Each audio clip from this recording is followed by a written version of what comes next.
Shalom saudara-saudari yang terkasih di dalam nama Tuhan Yesus Kristus.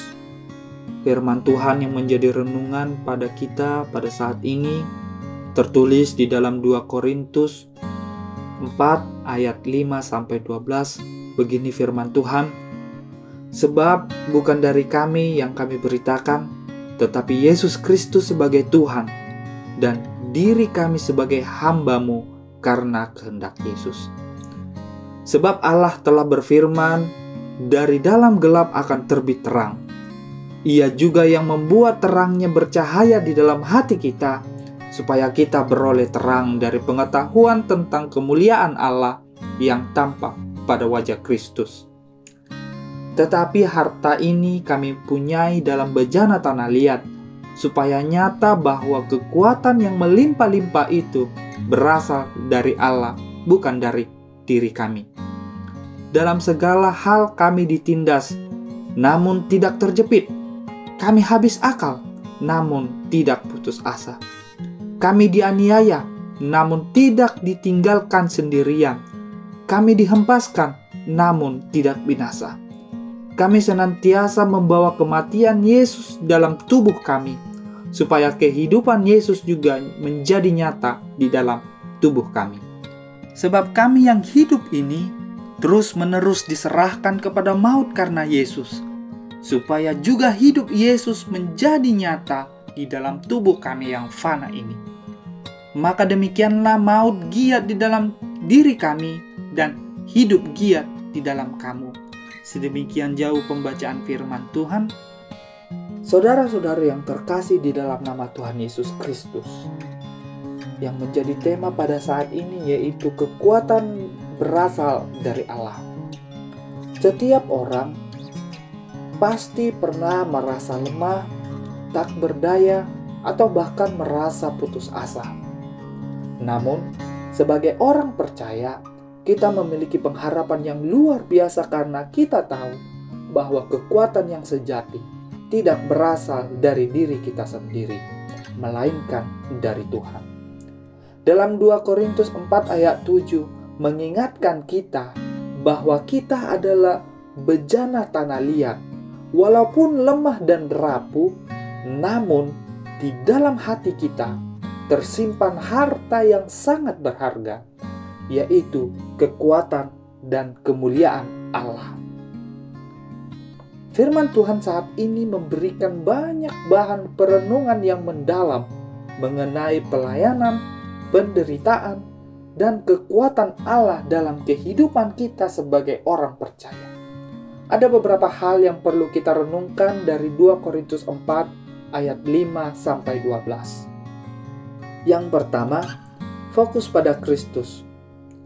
Kita seringkali cenderung mengutamakan diri kita sendiri dalam berbagai aspek kehidupan, termasuk dalam pelayanan. Di sini Paulus mengingatkan kita bahwa pusat dari segala pemberitaan dan pelayanan adalah Yesus Kristus. Kita hanyalah hamba yang dipanggil untuk melayani demi kemuliaannya. Yang kedua, terang dari Allah. Allah telah menanamkan terangnya di dalam hati kita, memberikan kita pengetahuan tentang kemuliaannya yang dinyatakan melalui Yesus Kristus.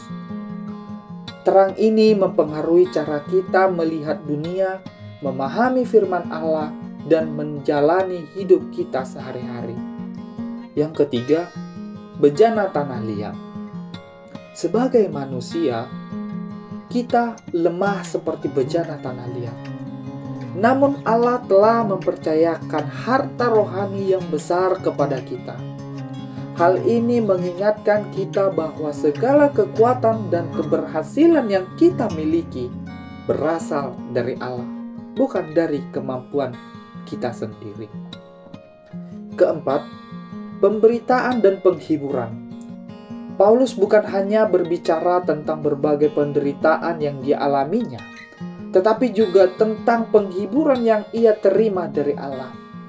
Paulus merasakan penyertaan Tuhan dalam setiap pelayanan yang ia lakukan. Paulus dapat menemukan penghiburan dan kekuatan dalam Tuhan, bahkan ketika menghadapi tantangan penderitaan dalam hidupnya. Kelima, kematian dan kehidupan Yesus Kristus. Mengikuti Yesus berarti ikut serta dalam kematian dan kebangkitannya. Kehidupan kita sebagai orang percaya mencerminkan kematian dan kebangkitan Yesus Kristus. Sama halnya kita dituntut untuk memikul salib Kristus. Bagaimana cara kita dapat menunjukkan kehidupan kita, kehidupan Yesus Kristus dalam tubuh kita yang fana ini, melalui sikap kita, tindakan, dan pelayanan dalam kehidupan sehari-hari. Yang keenam, maut dan kehidupan. Meskipun Paulus mengalami penderitaan melalui pelayanannya, kehidupan dan berkat Allah mengalir kepada orang lain. Melalui kesulitan dan penderitaan yang Paulus alami, Allah menggunakan Paulus untuk membawa kehidupan dan berkat kepada orang lain. Dan yang menjadi pertanyaannya pada saat ini, apakah kita siap untuk dipakai oleh Allah dalam keadaan apapun untuk menjadi saluran berkat bagi orang lain?